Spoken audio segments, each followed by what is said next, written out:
મિત્રો ફરીથી આપ સૌનું હાર્દિક સ્વાગત છે જય કેરિયર ઓનલાઈનના ડિજિટલ પ્લેટફોર્મ પર। જે મિત્રો આપણે વાત કરીએ છીએ પર્યાવરણ શિક્ષણની, એટલે કે પર્યાવરણ શિક્ષણ જે છે એની મેથોડોલોજી વિશે આપણે અભ્યાસ કરીએ છીએ કે શિક્ષક તરીકે પર્યાવરણ શિક્ષણ જે છે એ આપણે કેવી રીતે આપવું જોઈએ। દરેકે દરેક પરીક્ષાઓની અંદર મિત્રો પર્યાવરણની જે વાત આવે છે ને ત્યાં પર્યાવરણ શિક્ષણ જે છે એ મહત્વનો મુદ્દો સાબિત થાય છે। આજે સમગ્ર દુનિયા મિત્રો આપણને ખ્યાલ છે કે પર્યાવરણના ઘણા બધા વિષયોને જજુમે છે, જ્યાં વાત ગ્લોબલ વોર્મિંગની હોય, ઓઝોન સ્તરના વિઘટનની હોય કે પછી જુદા જુદા વાયુ પરિવર્તનની એટલે કે ક્લાઇમેટ ચેન્જની હોય, ત્યાં પર્યાવરણ શિક્ષણ જે છે એ નાના ધોરણોથી જ અભ્યાસક્રમની અંદર ઉમેરેલું છે। પરંતુ મુદ્દો એ છે કે આ પર્યાવરણનો વિષય આપણે ઉમેરી તો દીધો, પરંતુ આ વિષયને ભણાવવો કેવી રીતે, ભણાવ્યા પછી આપણને કેમ ખબર પડે કે વિદ્યાર્થીઓ આમાંથી કેટલું શીખા છે, કેટલું આવડે છે, કેટલું કૌશલ્ય કેળવું છે, કેટલી સમજણ કેળવી છે, કેટલું જ્ઞાન કેળવેલું છે, એનો મિત્રો આપણને અહીંયા આ વિડીયોની અંદર આપણે અભ્યાસ કરવાના છે। એટલે કે આજનો આપણો જે મુદ્દો છે મિત્રો એ છે પર્યાવરણ શિક્ષણમાં સતત અને સર્વગ્રાહી મૂલ્યાંકન। સતત અને સર્વગ્રાહી મૂલ્યાંકન કે જેને ટૂંકમાં આપણે કહીએ છીએ CCE, એટલે મિત્રો આપણે અહીંયા કન્ટિન્યુઅસ કોમ્પ્રિહેન્સિવ ઇવેલ્યુએશન ની વિદ્યાર્થી મિત્રો આપણે વાત કરવાના છે।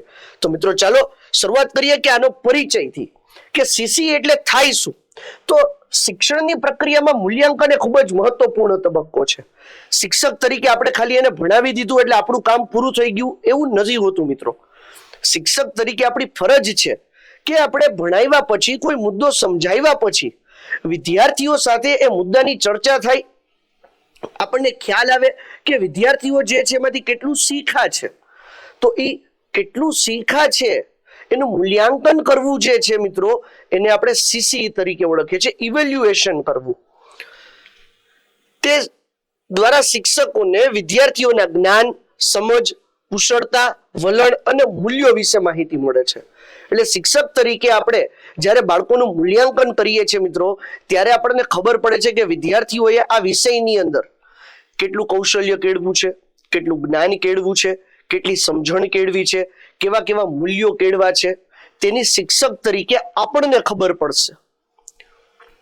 પરંપરાગત રીતે મૂલ્યાંકન ફક્ત પરીક્ષાઓ સુધી મર્યાદિત હતું। અત્યાર સુધી કેવું હતું મિત્રો તો કે નવી શિક્ષણ પદ્ધતિઓ જે સમયાંતરે પરિવર્તિત થઈ એ પહેલા માત્ર ને માત્ર પરીક્ષાઓ લેવાતી, પરીક્ષાના આધારે માર્કશીટના આધારે ખબર પડે કે બાળકને કેટલું આવડે છે। પરંતુ મિત્રો જ્યારે CCE પરિચયમાં આવ્યું ને ત્યારે મિત્રો એને મૂલ્યાંકન કરવાનો આખો અભિગમ જ બદલી દીધો। તો આ CCE નો અભિગમ શું છે એ મિત્રો આજે આપણે સમજવાના છીએ। CCE નો અર્થ આપણે વાત કરી કે CCE જે છે એનો મતલબ છે કન્ટિન્યુઅસ કોમ્પ્રિહેન્સિવ ઇવેલ્યુએશન, એટલે કે પહેલું C જે છે અહીંયા મિત્રો આપણને પહેલા C ની વાત કરે છે, પહેલા C ની પહેલો C સમજાવે છે આપણને કે જ્યાં એનો અર્થ કન્ટિન્યુઅસ, કન્ટિન્યુઅસ એટલે સતત, એટલે કે શૈક્ષણિક વર્ષ દરમિયાન નિયમિત સમયાંતરે સતત આપણે વિદ્યાર્થીઓનું મૂલ્યાંકન કરતું રહેવું જોઈએ। એવું નહીં કે 6 માસિક અને 12 માસિક પરીક્ષા લીધી વાત પૂરી થઈ ગઈ, આવું નથી હોતું મિત્રો। વાસ્તવિક રીતે સતત નિયમિત સમયાંતરે આપણે વિદ્યાર્થીઓનું મૂલ્યાંકન કરતા રહેવું જોઈએ। આપણને ખ્યાલ છે મિત્રો કે શાળાઓની અંદર વીકલી ટેસ્ટ લેવાતી હોય છે, તો વીકલી ટેસ્ટ લેવાવી એ નિયમિત સમયાંતરે શું થઈ ગઈ તો કે પરીક્ષા પદ્ધતિ દ્વારા મૂલ્યાંકન કરીએ છીએ વિદ્યાર્થીઓનું કે એને કેટલું જ્ઞાન કેળવું છે, કેટલી સમજણ કેળવી છે, મુદ્દાને કેટલું ઊંડાણપૂર્વક સમજે છે।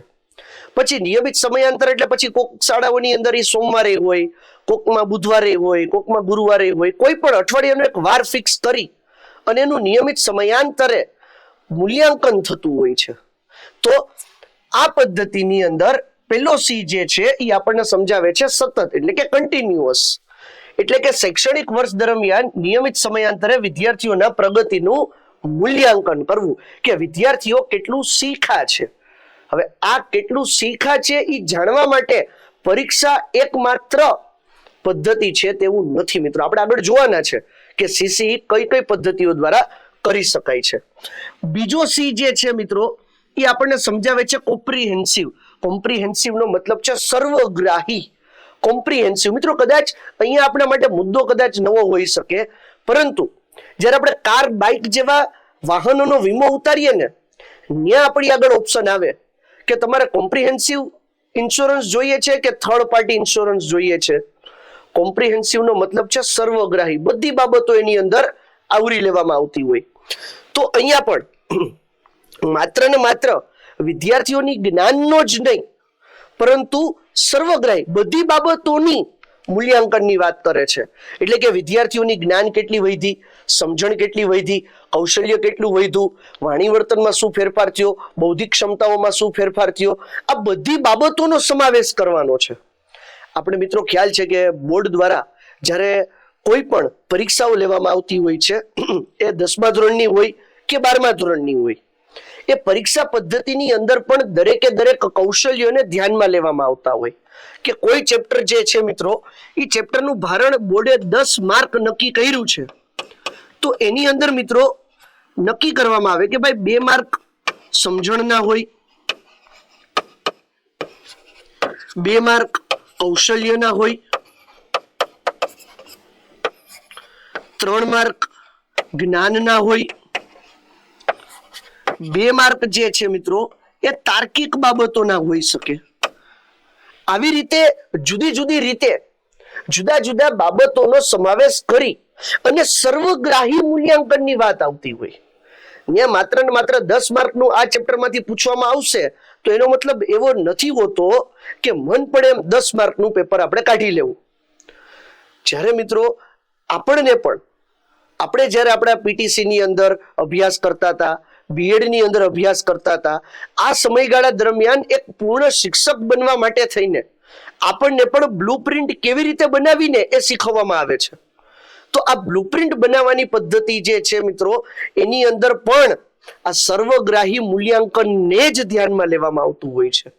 તો અહીંયા કોમ્પ્રિહેન્સિવ એટલે કે સર્વગ્રાહી વડે આપણને સમજાવવામાં આવે છે કે વિદ્યાર્થીઓના સર્વાંગી વિકાસને ધ્યાનમાં લેવાનો, જ્યાં એની બૌદ્ધિક, ભાવનાત્મક, સામાજિક, શારીરિક તથા પર્યાવરણ પ્રત્યેના વલણોનું મૂલ્યાંકન થાય, એનો સર્વાંગી વિકાસ ધ્યાનમાં આવે મિત્રો, કે આ વિદ્યાર્થીઓ આ મુદ્દામાંથી શું પરિવર્તન લેવા. મિત્રો હજી કહું છું, વારંવાર કહેતો રહીશ કે શિક્ષણ જે છે ને એ વિદ્યાર્થીઓના જીવનમાં પરિવર્તન લઈ આવવું જોઈએ.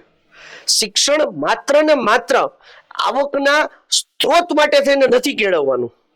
વિદ્યાર્થીઓ ડોક્ટર, એન્જિનિયર, સીએસ બને છે માત્ર ને માત્ર એટલા માટે થઈને કારણ કે વધુ ઊંચી આવક, વધુ ઊંચો પગાર પ્રાપ્ત કરી શકાય. પણ મિત્રો ખરા અર્થમાં શિક્ષણનો અર્થ નરને નારાયણ અને નારીને નારાયણી બનાવવાનો છે મિત્રો. એ શિક્ષણ જ શિક્ષણ ન કહેવાય જે વ્યક્તિના જીવનની અંદર પરિવર્તન નથી લઈ આવી શકતું. અને ઈ કામ શિક્ષક તરીકે માત્ર ને માત્ર આપણે જ કરી શકીએ છીએ. એ ન તો એના મમ્મી કરી શકે, ન તો એના પપ્પા કરી શકે. તો સર્વગ્રાહી મૂલ્યાંકન વડે કોઈ મુદ્દો જે વિદ્યાર્થીઓને આપણે સમજાવીએ છીએ, એ મુદ્દાની અંદર વિદ્યાર્થીઓનો સર્વાંગી વિકાસ થાય ને એ મહત્વનું છે. અને મુદ્દો પૂરો થયા પછી એ સર્વાંગી વિકાસ કેટલો થયો એનું મિત્રો મૂલ્યાંકન કરવાનું છે. એટલે સરળ ભાષામાં આપણે કહીએ સીસીઈ ને, તો વિદ્યાર્થીઓના શૈક્ષણિક તેમજ વ્યક્તિત્વ વિકાસનું સતત અને સર્વગ્રાહી મૂલ્યાંકન કરવું એને કહેવાય સીસીઈ. તો મિત્રો અહીંયા આપણે જે સીસીઈ નો અર્થ સમજ્યા છે, એના પછી પર્યાવરણ શિક્ષણની અંદર સીસીઈ ની જરૂરિયાત વિશે વાત કરીએ કે આ મુદ્દામાં આપણે જરૂરિયાત શા માટે છે સીસીઈ ની.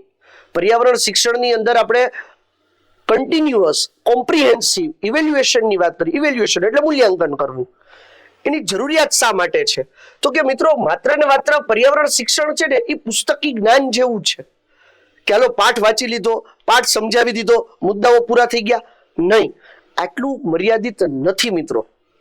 અહીંયા મુદ્દો જે છે મિત્રો એ વિદ્યાર્થીઓની અંદર જાત અનુભવ કેળવાય, અભ્યાસ, વર્તન, મૂલ્યો, આ તમામ વસ્તુ આપણે કેળવવું છે.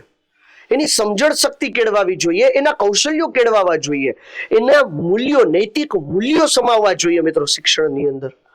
તો જો આપણે સીસીઈ દ્વારા એનું મૂલ્યાંકન નહીં કરીએ તો આપણને ખ્યાલ નહીં આવે કે આ મુદ્દાઓ જે અભ્યાસક્રમની અંદર ઉમેરેલા છે, આપણે સમય આપ્યો છે, વિદ્યાર્થીઓની સાથે આપણે જે મુદ્દાઓની ચર્ચા વિચારણાઓ કરી છે, એનાથી વિદ્યાર્થીઓની અંદર આમાં કેટલા કૌશલ્યો કેળવાના, તો એટલા માટે થઈને આપણે એનું મૂલ્યાંકન તો કરવું જ પડશે. સાથે સાથે અહીંયા મિત્રો માત્ર લેખિત પરીક્ષા દ્વારા જ મૂલ્યાંકન થાય તેવું નથી હોતું. મૂલ્યાંકન કરવા માટે થઈને મિત્રો આપણે જુદી જુદી પદ્ધતિઓનો ઉપયોગ કરી શકીએ છીએ, જે આપણે આગળ ચર્ચા કરશું. આ જ વિડીયોની અંદર આપણે ચર્ચા કરવાની છે કે પરીક્ષા પદ્ધતિ સિવાય પણ આ બધા જે કૌશલ્યોની વાત કરીએ છીએ એ કેવી રીતે આપણે પરીક્ષા પદ્ધતિ સિવાય પણ લઈ અને વિદ્યાર્થીઓની ભાગીદારી મેળવી શકીએ છીએ. સીસી ના મુખ્ય હેતુ શું છે, શા માટે મિત્રો આપણે આની અંદર ઉમેરેલો છે, તો વિદ્યાર્થીઓની શીખવાની પ્રગતિ પર સતત નજર રાખી શકાય. વિદ્યાર્થીઓ કેટલું શીખે છે, શું શીખે છે, કેટલા કૌશલ્યો કેળવાડા, કેટલી સમજણ કેળવાડી, જ્ઞાનની અંદર કેટલો વધારો થયો, એના નૈતિક મૂલ્યોમાં કેટલો વધારો થયો, એના વડે આપણે સતત મિત્રો એટલે કે આ સીસી વડે આપણે સતત નજર રાખી શકીએ છીએ. અને જો કદાચ કે આપણને જરૂર લાગે તો વિદ્યાર્થીઓને સમજણ આપી એને સુધારાની તક આપી શકાય છે. પણ મિત્રો જો આપણે આ સીસી કરશું જ નહીં, મૂલ્યાંકન કરશું જ નહીં મિત્રો, તો આપણે વિદ્યાર્થીઓની ભૂલ ક્યારેય જોશું જ નહીં, એને સુધારવાની તક જ નહીં મળે. એટલા માટે થઈને મિત્રો ભૂલ છે ને ભૂલ બતાવવી એ ક્યારે ખબર પડે તો કે મૂલ્યાંકન કરીએ ત્યારે, અને ભૂલ બતાવ્યા પછી વિદ્યાર્થીઓને અહીંયા સુધારવાની તક મળી રહી છે. ત્રીજું, માત્ર ગુણ નહીં પરંતુ કૌશલ્ય અને વિકાસોનું વિકાસ થાય મિત્રો, અહીંયા મૂલ્યોનો વિકાસ થાય. અહીંયા મિત્રો આપણે સીસી વડે ખાલી ગુણની વાત નથી કરતા, ખાલી માર્ક વધે. અત્યારે કેવું થઈ ગયું છે તો કે માર્કલક્ષી પરીક્ષાઓ થઈ ગઈ છે. પરીક્ષા લેવાનો હેતુ માત્ર ને માત્ર માર્ક જોવાના, બસ મુદ્દો પૂરો. આને આવી ગયા 99.99 PR, આનો આવી ગયો પહેલો નંબર, આને આવી ગયા 97%. મિત્રો મુદ્દો માર્કનો નથી, મુદ્દો શિક્ષણનો ખરા અર્થની અંદર એનું કૌશલ્ય કેળવાય અને મૂલ્યોનો વિકાસ થાય એ જોવાનો છે. પણ જે આપણે ભૂલતા જઈએ છીએ, પરીક્ષા એટલે શું લઈએ છીએ આપણે તો કે બાળક જે છે એ કેટલો હોશિયાર છે, બાળક કેટલો નબળો છે, આ જ મુદ્દાને આપણે ધ્યાને લઈએ છીએ. પરંતુ મિત્રો ખરા અર્થની અંદર પરીક્ષા એટલે કે સીસી જે મૂલ્યાંકન પદ્ધતિઓ છે એ મૂલ્યાંકન પદ્ધતિ દ્વારા બાળકના કૌશલ્ય અને મૂલ્યોના વિકાસ ઉપર નજર રાખવાની વાત છે. ત્યારબાદ ચોથું, વિદ્યાર્થીઓમાં પર્યાવરણ પ્રત્યે જાગૃતિ અને જવાબદારી વિકસાવવી. પરીક્ષા લેશું, મૂલ્યાંકન કરશું, પ્રશ્નોત્તરી કરશું, આવી કોઈ પણ મૂલ્યાંકન પદ્ધતિ કરશું મિત્રો, તો એનાથી બાળક જે છે મિત્રો એના માટે તૈયારીઓ કરશે, એ સહકારિતાથી ભાગીદારી લેશે. એની જે સહકારિતા છે, એની ભાગીદારી છે, એનાથી પર્યાવરણ પ્રત્યે મિત્રો એનો પ્રેમ, એની જાગૃતિ, એની જવાબદારીઓ ધીરે ધીરે વિકસાવા લાગશે. અને શિક્ષણને મિત્રો વધુ રસપ્રદ અને પ્રાયોગિક બનાવી શકાય. જો આપણે વાત કરીએ ને વિદ્યાર્થીઓને કે બાળકો ચાલો ધ્યાન દેજો, આના પછી હું આપને આમાંથી પ્રશ્નો પૂછીશ, આના પછી આમાંથી આપણે એક પ્રવૃત્તિ કરશું, તો મિત્રો આ મૂલ્યાંકન પદ્ધતિઓથી શિક્ષણ કાર્ય છે એ વિદ્યાર્થીઓ માટે પણ વધુ રસપ્રદ બની જશે અને વધુ મિત્રો પ્રેક્ટિકલ થઈ જશે. આનાથી વિદ્યાર્થીઓની અંદર મિત્રો આપણે જે હેતુથી આ કાર્ય કરીએ છીએ શિક્ષણ કાર્ય એ સિદ્ધ થતું જણાશે અને સાથે સાથે આપણે આને રસપ્રદ પણ બનાવી શકશું. પ્રકારો ક્યાં ક્યાં છે સીસીના મિત્રો? બે ભાગમાં આપણે એને વિભાજિત કરી શકીએ. પહેલું છે ફોર્મેટિવ ઇવેલ્યુએશન, એટલે કે સતત મૂલ્યાંકન કરવું. આ સતત મૂલ્યાંકન કરવું એટલે શું એ પણ આપણે જોશું. બીજું છે સમાપન મૂલ્યાંકન, એટલે કે સમરેટિવ ઇવેલ્યુએશન. સતત અને સમાપન આવા બે અલગ અલગ ભાગો છે મૂલ્યાંકન કરવાના, એટલે કે ફોર્મેટિવ અને સમરેટિવ ઇવેલ્યુએશન. આવા બે ભાગોની અંદર એને વિભાજિત કરી શકીએ છીએ મિત્રો આપણે. જ્યાં સતત મૂલ્યાંકન એટલે કે ફોર્મેટિવ ઇવેલ્યુએશન નો મતલબ શું થાય મિત્રો, તો કે આ પદ્ધતિ છે ને શીખવાની પ્રક્રિયા દરમિયાન જ થાય. એટલે કે જ્યારે આપણે વિદ્યાર્થીઓને શીખવીએ છીએ ત્યારે શીખવવાની પ્રક્રિયા દરમિયાન જ આપણે જે મૂલ્યાંકન કરતા રહીએ ને એને કહેવાય મિત્રો ફોર્મેટિવ, એટલે કે સતત મૂલ્યાંકન. ફોર્મેટિવ ઇવેલ્યુએશન કહેવામાં આવે શીખવવાની પ્રક્રિયા દરમિયાન.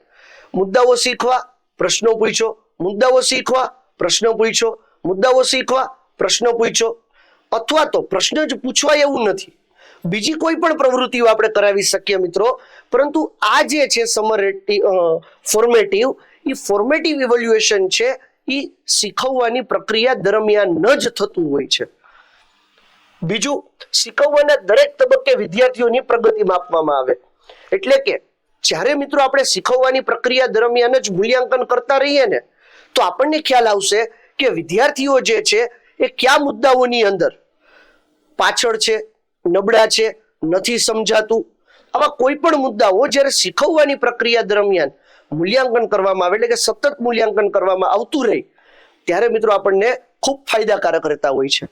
કે જેથી કરીને વિદ્યાર્થીઓ જે મુદ્દે નબળા પડે છે એ મુદ્દાઓનું આપણે એને પુનરાવર્તન કરાવી શકીએ, ફરીથી સમજાવી શકીએ, જેનાથી આગળ જતા સમાપન મૂલ્યાંકન કરીએ ત્યારે એ લોકોને તકલીફ પડે નહીં. એટલે આપણે સામાન્ય રીતે કહીએ ને મિત્રો, તો જે આપણે શાળાઓની અંદર જે વીકલી ટેસ્ટ લેતા હોઈએ છીએ, ઘણા ડેઇલી ટેસ્ટ લેતા હોય છે, ઘણા અઠવાડિયાની અંદર 2 વાર ટેસ્ટ લેતા હોય છે. જુદી જુદી શાળાઓ પોતપોતાની રીતે જુદા જુદા પ્રયત્ન કરતી હોય છે. સરકાર દ્વારા પણ સરકારી અને ગ્રાન્ટીનેટ શાળાઓની અંદર એકમ પદ્ધતિઓ, એટલે કે એકમ કસોટીઓ લેતી હોય છે. આ એકમ કસોટીઓ દરમિયાન જે 25 માર્કની છે, તો મિત્રો અહીંયા પૂછાઈ શકે કે એકમ કસોટી જે છે કેટલા માર્કની હોય છે? તો મિત્રો એકમ કસોટીઓ જે છે 25 માર્કની હોય. તો આવી રીતે જુદી જુદી શાળાઓની અંદર 25 માર્ક, 30 માર્ક, 40 માર્ક જે કોઈ વીકલી ટેસ્ટનું આયોજન હોય મિત્રો, તો એ જે છે ને મિત્રો એ સતત મૂલ્યાંકન ફોર્મેટિવ ઇવેલ્યુએશનનો જ એક ભાગ છે. કે જ્યાંથી આપણે એની અંદર એક ચેપ્ટર રાખ્યું કે 2 ચેપ્ટર રાખ્યા, આ ચેપ્ટરની પરીક્ષા લઈએ, ખબર પડે કે વિદ્યાર્થીઓને ઓછા માર્ક આવે છે, તો એનો મતલબ એવો છે કે આ ચેપ્ટરની અંદર વિદ્યાર્થીઓને ઓછું સમજાય છે. તો આનાથી મિત્રો આપણને ખ્યાલ આવે છે કે આ ચેપ્ટરનું આપણે ફરીથી એકવાર પુનરાવર્તન કરાવવું જોઈએ. ઉદાહરણ તરીકે અવલોકન કરી શકાય, પ્રશ્નોત્તરી કરી શકાય, વર્કશીટ બનાવી શકાય, ચિત્રો બનાવવાનું કામ કરી શકાય, જૂથ ચર્ચા કરી શકાય, પ્રોજેક્ટ કરી શકાય, ફિલ્ડ વર્ક કરી શકાય. આવું કોઈ પણ કામ કે જેની મદદથી આપણે વિદ્યાર્થીઓનું મૂલ્યાંકન કરીએ. મિત્રો આજે તમે જોવો છો ને, ઉદાહરણની જે આપણે વાત કરી એ CCE ની જુદી જુદી કસોટીના પ્રકારો છે કે કેવી રીતે આપણે મૂલ્યાંકન કરી શકાય, જેના વિશે આપણે ઊંડાણમાં ચર્ચા કરવાની છે. હેતુ એ છે વિદ્યાર્થીઓની તાત્કાલિક સુધારણા માટે આપણે પ્રતિસાદ આપી શકીએ છીએ. એટલે કે જ્યાં વિદ્યાર્થીઓ નબળા પડે છે ત્યાં તાત્કાલિક આપણે એને શીખવાડી દઈએ કે બેટા જો અહીંયા આ ભૂલ થાય છે, આ આવી રીતે આવે. ત્યારબાદ મિત્રો આપણે જે બીજો પ્રકાર કીધો એ છે સમાપન મૂલ્યાંકન, એટલે કે સમરેટિવ ઇવેલ્યુએશન. એટલે કે એ અભ્યાસના અંતે લેવામાં આવતી પ્રક્રિયા છે. એટલે કે આપણે પરીક્ષા જે છે મિત્રો એ 6 માસિક પરીક્ષા લઈએ છીએ. પહેલું સત્ર પૂરું થાય, પરીક્ષા લીધી, બીજું સત્ર પૂરું થાય, પરીક્ષા લીધી. તો આ શું થયું મિત્રો? તો કે આ થયું સમાપન મૂલ્યાંકન. એટલે કે જ્યારે આપણે શીખવવાની પ્રક્રિયાનું સમાપન થઈ ગયું એ પછી આપણે લઈએ છીએ. તો મિત્રો હવે વિચારો કે સમાપન થઈ ગયા પછી આપણે પરીક્ષાની પદ્ધતિ જે છે સમરેટિવ ઇવેલ્યુએશન છે એ આપણે લેશું, તો વિદ્યાર્થીને પોતાની ભૂલ સુધારવાની તક મળશે જ નહીં. સીધું રિઝલ્ટ કાર્ડ હાથમાં આપી દેવામાં આવશે કે ભાઈ તમારા છોકરાને 40% આવ્યા, તમારા છોકરાને 60% આવ્યા. પણ જો મિત્રો આપણે અગાઉ એનું સતત મૂલ્યાંકન કર્યું હોય, ફોર્મેટિવ ઇવેલ્યુએશન કર્યું હશે, તો વિદ્યાર્થીઓને એની ભૂલ ખબર પડશે, એ ક્યાં સુધારી શકીએ છીએ આપણે એને ચીંધી શકશું, જેથી કરીને સમાપન મૂલ્યાંકન જે છે મિત્રો એની અંદર એનો રિપોર્ટ વધુ સારો બનાવી શકાય. તો મિત્રો આપણને પૂછી શકાય પરીક્ષાની અંદર કે નીચે પૈકી કયું મૂલ્યાંકન અભ્યાસની સાથે સાથે કે શીખવવાની પ્રક્રિયાની સાથે સાથે કરવામાં આવે છે? તો મિત્રો જવાબ આવશે સતત મૂલ્યાંકન. એવો પણ આપણને પ્રશ્ન પૂછી શકે કે નીચે પૈકી મૂલ્યાંકન માટે કઈ વસ્તુ સાચી છે? પહેલા સતત પછી સમાપન, પહેલા સમાપન પછી સતત, કે બંને સાથે થઈ શકે, કે બેમાંથી કોઈ પણ CCE ની મૂલ્યાંકન પદ્ધતિના પ્રકાર નથી? તો મિત્રો પહેલા સતત મૂલ્યાંકન થાય પછી સમાપન મૂલ્યાંકન આવે. સમાપન હંમેશા માટે શીખવવાની પ્રક્રિયા પૂર્ણ થયા બાદ કરવામાં આવતું હોય છે. એટલે કે શૈક્ષણિક એકમ અથવા તો વર્ષના અંતે થાય છે આ પ્રક્રિયા. શેના માટે થઈને? તો કે શીખેલા જ્ઞાન અને સમજના સ્તરની ચકાસણી માટે. કે ફાઇનલી હવે આપણને ખબર પડે કે વિદ્યાર્થીઓ જે છે એ કેટલું શીખ્યા છે, કેટલું જ્ઞાન કેળવું છે, કેટલી સમજણ કેળવી છે, કેટલું કૌશલ્ય કેળવું છે. એ પછી આપણને ખ્યાલ આવશે જ્યારે મિત્રો આપણે વર્ષના અંતે કે એકમના અંતે આપણે જ્યારે પરીક્ષા લઈએ છીએ ત્યારે. આ પરીક્ષા પણ આપણે મિત્રો પરીક્ષા, મૌખિક પરીક્ષા, ચિત્રાત્મક, મોડલ પ્રસ્તુતિ આવી કોઈ પણ રીતે લઈ શકીએ છીએ. હેતુ છે અંતિમ સિદ્ધિ માપવી કે ફાઇનલી હવે વિદ્યાર્થીઓની અંદર શું ફેરફારો આવ્યા. સીસીમાં ઉપયોગમાં લેવાતી પદ્ધતિઓ એટલે કે આપણે જે વાત કરી મિત્રો જુદી જુદી મૂલ્યાંકનની પદ્ધતિઓ વિશે, તેમાં પહેલું છે મિત્રો અવલોકન શીટ, ઓબ્ઝર્વેશન રેકોર્ડ. વિદ્યાર્થીઓ મિત્રો જ્યારે આપણે મૂલ્યાંકન કરીએ છીએ ત્યારે એની જુદી જુદી જે ક્રિયાઓ છે એનું અવલોકન કરીએ. અવલોકન પદ્ધતિની મદદથી મિત્રો આપણને ખબર પડશે કે વિદ્યાર્થીઓની અંદર કયા કયા કૌશલ્યો કેળવાના છે, એને કેટલું વાંચતા આવડે છે, એને કેટલું લખતા આવડે છે. વિદ્યાર્થીઓ જે છે મિત્રો એના અવલોકનની મદદથી આપણને એના નૈતિક મૂલ્યો વિશે પણ ખબર પડતી જશે, એના જ્ઞાન વિશે પણ ખબર પડતી જશે. એટલે અવલોકન પદ્ધતિ જે છે ઓબ્ઝર્વેશન રેકોર્ડ, એના વડે પણ આપણે મિત્રો મૂલ્યાંકન કરી શકીએ છીએ. નિયમિત સમયાંતરે જો આપણે અવલોકન કરતા રહીએ ને તો આપણને ખ્યાલ આવે કે વિદ્યાર્થીઓની અંદર શું પરિવર્તન આવ્યું છે. એક નાનકડું ઉદાહરણ આપી દઉં મિત્રો, તો આપણે એક અવલોકનની એક સામાન્ય સમજ કેળવીએ છીએ કે વિદ્યાર્થીઓને આપણે એવું કીધું કે વર્ગની અંદર કોઈએ કચરો કરવો નહીં. તો મિત્રો ઘણા વિદ્યાર્થીઓ ખરેખર આ વસ્તુને બહુ સમજતાથી કેળવશે કે બધાએ કચરો અહીંયા રાખેલી ડસ્ટબિનમાં નાખવાનો. તો આનાથી મિત્રો આપણને અવલોકન કરતા રહેશું તો આપણને ખબર પડશે કે હાવો વિદ્યાર્થીઓ હવે વર્ગની અંદર કચરો કરતા નથી. કદાચ પેન્સિલની અણી કાઢવા માટે આવશે ને તો હાથ ઉપર કરીને મેડમને કહેશે કે અણી કાઢી લખું, એટલે કે ડસ્ટબિન પાસે જઈને અણી કાઢશે. તો મિત્રો આ શું થયું? અવલોકન કર્યું આપણે. વિદ્યાર્થીઓની અંદર જે સમજણ છે, જે જ્ઞાન છે, જે કૌશલ્ય વિકસાવવાનો આપણે પ્રયત્ન કર્યો હતો એનું આપણે અવલોકન કર્યું અને અવલોકન વડે આપણને ખબર પડી કે વિદ્યાર્થીઓએ શું પરિવર્તન લઈ આવ્યા પોતાનામાં. બીજું છે ચેકલિસ્ટ અથવા તો રેટિંગ સ્કેલ. જુદા જુદા રેટિંગની મદદથી પણ આપણે વિદ્યાર્થીઓનું મૂલ્યાંકન કરી શકીએ છીએ કે વિદ્યાર્થીઓનું ચેકલિસ્ટ એટલે કે વિદ્યાર્થીઓ આટલી આટલી બાબતો જે છે એને આપણે શીખવી હતી, એમાંથી આટલી આટલી બાબતો જે છે એ વિદ્યાર્થીઓ કરીને આવ્યા છે. જેમ કે આપણે વિદ્યાર્થીઓને કીધું હતું કે બધાએ કચરો કચરા ટોપલીમાં નાખવો, બધા વિદ્યાર્થીઓ જે છે એ સરસ અને સુંદર ગણવેશ પહેરીને આવશે, બધા વિદ્યાર્થીઓ માથામાં તેલ નાખીને આવશે, બધા વિદ્યાર્થીઓ જે છે પોતાના પુસ્તકને કવર કરીને આવશે, બધા વિદ્યાર્થીઓ જે છે એ પોતે જ્યારે શાળાએ આવે ત્યારે બૂટ જે છે વ્યવસ્થિત ચોખ્ખા કરીને આવશે, વિદ્યાર્થીઓ પોતાના નખ કાપીને આવશે.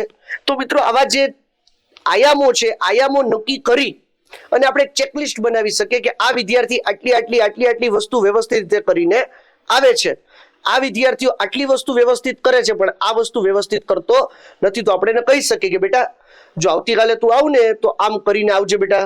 જો આ બધા વિદ્યાર્થીઓ કેવું સરસ થઈને આવે છે, હવે તારે પણ આવી રીતે આવવાનું છે. તો આ જે ચેકલિસ્ટ જે છે મિત્રો એનાથી આપણે રેટિંગ પણ નક્કી કરી શકીએ છીએ કે 10 બાબતો હતી તો આ 10 બાબત જે છે એ બાળક વ્યવસ્થિત કરીને આવે તો એના 10 રેટિંગ. આ બાળક જે છે 8 બાબતો વ્યવસ્થિત કરીને આવે છે તો એનો મતલબ કે એના રેટિંગ સ્કેલ 8. તો આમ આ પદ્ધતિ વડે પણ આપણે વિદ્યાર્થીઓનું મૂલ્યાંકન કરી શકીએ છીએ. ત્યાર પછી છે મિત્રો પોર્ટફોલિયો, એટલે કે પોર્ટફોલિયો અસેસમેન્ટની અંદર વિદ્યાર્થીઓ જે છે એનું જે રોજિંદા દૈનિક કાર્ય છે એ દૈનિક કાર્ય કેવું કરે છે. આ દૈનિક કાર્યની અંદર લખાણ પણ હોઈ શકે, જુદા જુદા રેકોર્ડ્સ પણ આપણે મેન્ટેન રાખી શકાય. સામાન્ય રીતે આપણે જોઈએ ને મિત્રો તો પ્રાઇવેટ શાળામાં બધી વસ્તુઓને બહુ ધ્યાનથી જોતા હોય છે કે વિદ્યાર્થીઓની હાજરી કેટલી છે.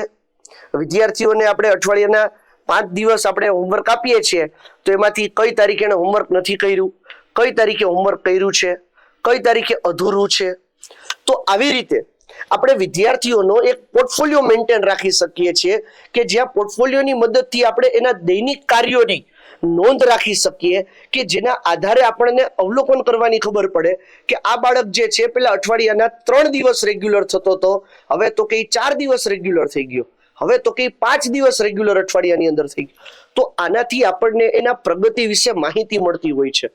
તો પર્યાવરણ શિક્ષણની અંદર પણ મિત્રો આ જે મૂલ્યાંકન કરવાની બાબત છે ને એ પણ બહુ મહત્વપૂર્ણ સાબિત થતી જાય છે. ત્યાર પછી પ્રોજેક્ટ વર્ક અથવા તો field work report. Project work એટલે કે વિદ્યાર્થીઓને મિત્રો આપણે પ્રોજેક્ટ આપી શકીએ કે આપણે આ મુદ્દો સમજ્યા છે, આપણે આજે સમજ્યા જલચક્ર, તો વિદ્યાર્થીઓને જલચક્ર ઉપર આપણે પ્રોજેક્ટ આપી શકાય કે ચાલો આવતીકાલે બાળકો કે 2 દિવસ પછી કે 3 દિવસ પછી એક યોગ્ય સમયાંતરે બધા વિદ્યાર્થીઓ જે છે એ આના ઉપર આપણને પ્રોજેક્ટ સબમિટ કરશે અને મુદ્દો છે જલચક્ર અથવા તો હવે બીજા કોઈ પણ મુદ્દા કે જેના ઉપર આપણે વિદ્યાર્થીઓને પ્રોજેક્ટ આપી શકીએ. કે જેના વડે મિત્રો આપણને ખબર પડે કે વિદ્યાર્થીઓએ આ જલચક્ર વિશે કેટલી સમજણ મેળવી છે. આવા કોઈ પણ એક ઉદાહરણ આપી શકીએ. આપણે કહી દઈએ કે કાર્બન ચક્ર લઈ આવજો, ઓક્સિજન ચક્ર લઈ આવજો, જુદી જુદી માટીના નમૂના એકત્ર કરી અને એના વિશે નોંધ કરી આવજો. આવા કોઈ પણ મુદ્દાઓ છે મિત્રો, એના વિશે આપણે એને વર્ક આપી શકીએ છીએ, પ્રોજેક્ટ વર્ક આપી શકીએ છીએ. જુદી જુદી વનસ્પતિના ઉપયોગો વિશેની વાત કરી શકાય, જુદી જુદી વનસ્પતિના ફૂલ વિશેના આપણે પ્રોજેક્ટ આપી શકાય. ફિલ્ડ વર્ક રિપોર્ટ એટલે કે આપણે વિદ્યાર્થીઓને પૂછશું કે તમારા ગામની આજુબાજુ કચરાના નિકાલ માટેની કઈ પદ્ધતિઓ અપનાવવામાં આવે છે, એનો એક રિપોર્ટ તૈયાર કરીને લઈ આવજો. તમારા ગામની અંદર પાણી માટેની સુવિધાઓ કઈ કઈ છે, પીવાના પાણી માટેની, વપરાશના પાણી માટેની, તો એના માટે પણ વિદ્યાર્થીઓ શું કરશે તો કે જુદા જુદા ફિલ્ડ વર્ક કરીને લઈ આવશે. તો આ પદ્ધતિ વડે પણ મિત્રો આપણે વિદ્યાર્થીઓનું મૂલ્યાંકન કરી શકીએ છીએ કે વિદ્યાર્થીઓ જે છે આ મુદ્દાઓને કેટલા સરળતાથી, કેટલા ઊંડાણપૂર્વક સમજી શક્યા છે, એનાથી એમનું કેવા કેવા કૌશલ્યો વિકસ્યા છે, કેટલું જ્ઞાન વિકસ્યું છે. પ્રશ્નોત્તરી અને ચર્ચા. હવે પ્રશ્નોત્તરીનો જે મુદ્દો છે મિત્રો, એ પ્રશ્નોત્તરી બે રીતે હોઈ શકે. મૌખિક પણ હોઈ શકે અને લેખિત પણ હોઈ શકે. હવે મુદ્દો એ છે કે પરીક્ષાઓની અંદર પ્રશ્નોત્તરી પૂછવામાં આવતી હોય છે. શાળાઓની અંદર આ જ પદ્ધતિ અત્યારે જટિલતાથી ઘર કરીને બેઠી છે. કાંઈ હોય એટલે બે જ વસ્તુ હોય, કા મૌખિક પ્રશ્નો અને કા લેખિત પ્રશ્નો. એટલે મૂલ્યાંકન માટે મિત્રો આપણે અત્યારે એક જ પદ્ધતિનો ઉપયોગ કરીએ છીએ. કઈ તો કે પ્રશ્નોત્તરી. પ્રશ્નોત્તરી એકમાત્ર મૂલ્યાંકન પદ્ધતિ વડે આપણે વિદ્યાર્થીઓનું કૌશલ્ય, જ્ઞાન, સમજ કેળવી લઈએ છીએ. પરંતુ મિત્રો આ સિવાય પણ મૂલ્યાંકન કરવાની આપણી પાસે વિવિધ પદ્ધતિઓ છે જે આપણે અત્યારે જોઈ રહ્યા છે. તો આવી દરેક પદ્ધતિઓનો મિત્રો આપણે ઉપયોગ કરવો જોઈએ. પ્રશ્નોત્તરીની અંદર આપણે વિદ્યાર્થીઓને મૌખિક અથવા તો લેખિત પ્રશ્નો પૂછી શકાય છે. પ્રશ્નોના જવાબ આવડે મિત્રો, એનો મતલબ એવો છે કે વિદ્યાર્થીઓ એના વિશેનું જ્ઞાન, સમજ, ઉપનિયોજન જે છે, કૌશલ્યો જે છે, મૂલ્યો જે છે એ વિકસાવી લીધા છે. તો અહીંયા પ્રશ્નોત્તરી એ મુદ્દો સારો છે, જે એક મૂલ્યાંકનની પદ્ધતિ છે, પરંતુ એકમાત્ર પદ્ધતિ નથી, આટલું આપણે યાદ રાખીએ. જ્ઞાન તો જ્ઞાન હોતા હૈ, जुबानी हो या लेखित, तो एनाथी मतलब नहीं मौखिक प्रश्न के लेखित प्रश्नो, परंतु मित्रों आ प्रश्नोत्तरी जे छे ए पण एक मूल्यांकननी ज पद्धति छे जे अत्यारे आपणे शाळाओनी अंदर अपनावेली छे। चर्चा चर्चा पण करी शकाय छे, विद्यार्थीओ साथे चर्चा करी शकीए छे के चालो बाळको जवाब आपो जोईए के आपणे कचराना निकाल माटे कई कई पद्धति वापरी शकाय छे, पाणी शा माटे बचावવું જોઈએ, વૃક્ષોને શા માટે આપણે બચાવવા જોઈએ, પ્રદૂષણને અટકાવવા માટે આપણે કઈ કઈ પદ્ધતિઓ અથવા તો કયા કયા પગલાં લઈ શકાય। આવા મુદ્દાઓની ચર્ચા કરવાથી મિત્રો વિદ્યાર્થીઓની તર્ક શક્તિ, વિચાર શક્તિ એવા દરેકે દરેક આયામો જે છે ને એ વિદ્યાર્થીઓની અંદર ઉચ્ચ સ્તરે જતા જશે। નાટકનું આયોજન કરી શકાય કે જે આપણે વિદ્યાર્થીઓને ટાસ્ક આપી દઈએ અને વિદ્યાર્થીઓ આ નાટકો રજૂ કરે। જુદા જુદા પોસ્ટર સ્પર્ધા રાખી શકાય। સ્પર્ધા રાખવાની વાત છે કે જેનાથી વિદ્યાર્થીઓને પ્રોત્સાહન મળે, એમાં નાના મોટા ઇનામ રાખી શકાય, સર્ટિફિકેટ આપી શકાય કે જેનાથી વિદ્યાર્થીઓ સર્ટિફિકેટના હેતુથી પણ આની અંદર ભાગ લેતા થાય। કવિતા અને ચિત્ર, વિદ્યાર્થીઓને આપણે કોઈ પર્યાવરણ ઉપર કવિતા આપી શકીએ અને કવિતાની સ્પર્ધા રાખી શકાય। સ્વલિખિત કવિતા પણ રાખી શકાય કે જે વિદ્યાર્થીઓ પોતાની રીતે કવિતા બનાવે। આનાથી વિદ્યાર્થીઓની મિત્રો કલ્પના શક્તિ વિકસે, જ્ઞાન વિકસે, એની સમજણ વિકસે, વિચારવાની ક્ષમતાઓનો વિકાસ થાય। ક્યાંક ને ક્યાંક વિદ્યાર્થીઓ બાહ્ય વાંચનને પણ પોતાના જીવનની અંદર સ્થાન આપતા થાય। ચિત્ર સ્પર્ધા છે મિત્રો, એ ચિત્ર સ્પર્ધા પણ વિદ્યાર્થીઓની કલ્પના શક્તિને ઉજાગર કરવા માટે થઈને ખૂબ મદદરૂપ થઈ શકે। તો મિત્રો આવી જુદી જુદી કેટલી આપણે મૂલ્યાંકન પદ્ધતિઓનો ઉપયોગ કરી અને વિદ્યાર્થીઓના જ્ઞાન કૌશલ્યની ચકાસણી કરી શકીએ છીએ અને આપણું CCE નો જે હેતુ છે ને સિદ્ધ કરી શકીએ છીએ। ત્યાર પછી CCE ના ફાયદાઓ ક્યાં ક્યાં છે, CCE થી આપણને શું ફાયદા થશે, વિદ્યાર્થીઓનું સતત મૂલ્યાંકન કરવાથી શું ફાયદા થાય, તો કે વિદ્યાર્થીઓમાં આત્મવિશ્વાસ વધે। જ્યારે વિદ્યાર્થીઓનું આપણે મૂલ્યાંકન કરીએ છીએ અને વિદ્યાર્થીઓ આ મૂલ્યાંકનની અંદર ખૂબ ખરા ઉતરે છે ને ત્યારે એનો આત્મવિશ્વાસ વધશે કે હા મને તો આવડી જાય છો, હું આ કરી શકીશ। અને કેટલીક વાર મિત્રો એકાદ બે વિષયમાં વધેલો આત્મવિશ્વાસ જે છે એ બીજા વિષયોની અંદર પણ એક પ્રાણ પૂરતો હોય છે. માત્ર ગુણ આધારિત નહીં પરંતુ સર્વાંગી વિકાસ પણ ધ્યાન રહે છે. કોમ્પ્રિહેન્સિવ આપણે વાત કરી છે, એટલે કે સર્વગ્રાહી મૂલ્યાંકનની વાત કરી છે. માત્ર ખાલી એના માર્ક જોઈએ એટલું મર્યાદિત નથી. ઘણા વિદ્યાર્થીઓ જે છે ભણવામાં નબળા હોઈ શકે મિત્રો, પરંતુ એની લીડરશિપ પાવર છે ને ખૂબ સરસ હોય છે. એ વિદ્યાર્થીઓને ખૂબ સરસ રીતે માર્ગદર્શિત કરી શકે છે, એક પ્રતિનિધિત્વ તરીકે સારું એવું કામ કરી શકતા હોય. આના માટે થઈને આપણું આ જે સીસી પદ્ધતિ છે આપણને એવું પણ શીખવાડે છે કે આ સીસી જે છે માત્ર ગુણ આધારિત નથી, બાળકના સર્વાંગી વિકાસ ઉપર આપણે ધ્યાન રાખી શકીએ છીએ. શિક્ષક અને વિદ્યાર્થી વચ્ચે સંવાદ અને સમજ વધે છે. આ સીસીની જે આપણે જુદી જુદી પરીક્ષાની વાત કરી મિત્રો, તો એનાથી શિક્ષક અને વિદ્યાર્થી વચ્ચે પણ સંવાદ વધે, એક આત્મીયતા વધતી જાય, લાગણીઓ કેળવાતી જાય. અને જો વિદ્યાર્થી જે છે એ શિક્ષક સાથે આત્મીયતાથી કેળવાશે, જોડાઈ જશે મિત્રો, તો શિક્ષણ કાર્ય જે છે ઉચ્ચ સ્તર ઉપર પહોંચી શકે. શીખવવાની પ્રક્રિયા આનંદદાયક બને. આપણે જ્યારે વિદ્યાર્થીઓને પ્રોજેક્ટ વર્ક આપીએ છીએ, કોઈ ફિલ્ડ ઉપર મોકલીએ છીએ, ફિલ્ડ રિપોર્ટ તૈયાર કરે છે, તો વિદ્યાર્થીઓ માટે જે શીખવાની પ્રક્રિયા છે મિત્રો, એ શીખવાની પ્રક્રિયા પણ ખૂબ આનંદદાયક રહેતી હોય છે. પર્યાવરણ પ્રત્યેનું સંવેદનશીલ વલણ વિકસે છે. અહીંયા મિત્રો આપણે જ્યારે પર્યાવરણ શિક્ષણની વાત કરીએ છીએ ત્યારે સીસી જે આપણે કરશું એ પર્યાવરણ વિષય માટે કરીએ છીએ. તો વિદ્યાર્થીઓ માટે આ પર્યાવરણ પ્રત્યેની જે સંવેદનશીલતા છે એનું વલણ જે છે એ પણ હંમેશા હકારાત્મક થશે અને ઉચ્ચ સ્તરનું વિકસી શકશે. નિષ્કર્ષમાં આપણે કહી શકીએ કે પર્યાવરણ શિક્ષણમાં સતત અને સર્વગ્રાહી મૂલ્યાંકન એ એવી પ્રગતિશીલ પદ્ધતિ છે કે જે વિદ્યાર્થીઓના જ્ઞાન સાથે તેના વલણ, વર્તન, ભાગીદારી, જવાબદારીને પણ સમાવી લેતું હોય છે. માત્ર ને માત્ર ગુણ આધારિત મિત્રો આપણે વાત નથી કરતા, અહીંયા વાત વિદ્યાર્થીઓના વાણી, વર્તન, વલણ, ભાગીદારી અને જવાબદારીનું પણ મૂલ્યાંકન કરાવે છે. અને આ પદ્ધતિ શિક્ષકને શૈક્ષણિક પ્રક્રિયામાં વધુ અસરકારક બનાવશે, સાથે સાથે બાળક કેન્દ્રી બનાવવામાં મદદરૂપ થતી હોય છે. તો મિત્રો આ આપણે જે વાત કરી કે સર્વગ્રાહી મૂલ્યાંકન અને સતત મૂલ્યાંકન વડે પર્યાવરણ શિક્ષણ જે છે એને આપણે કેવી રીતે રસપ્રદ બનાવી શકીએ. વધુ મિત્રો આવા વિડીયો સાથે અમારી સાથે જોડાયેલા રહો. ફરી મળશું આવતા લેક્ચરમાં. ત્યાં સુધી રજા આપો. અસ્તુ. જય.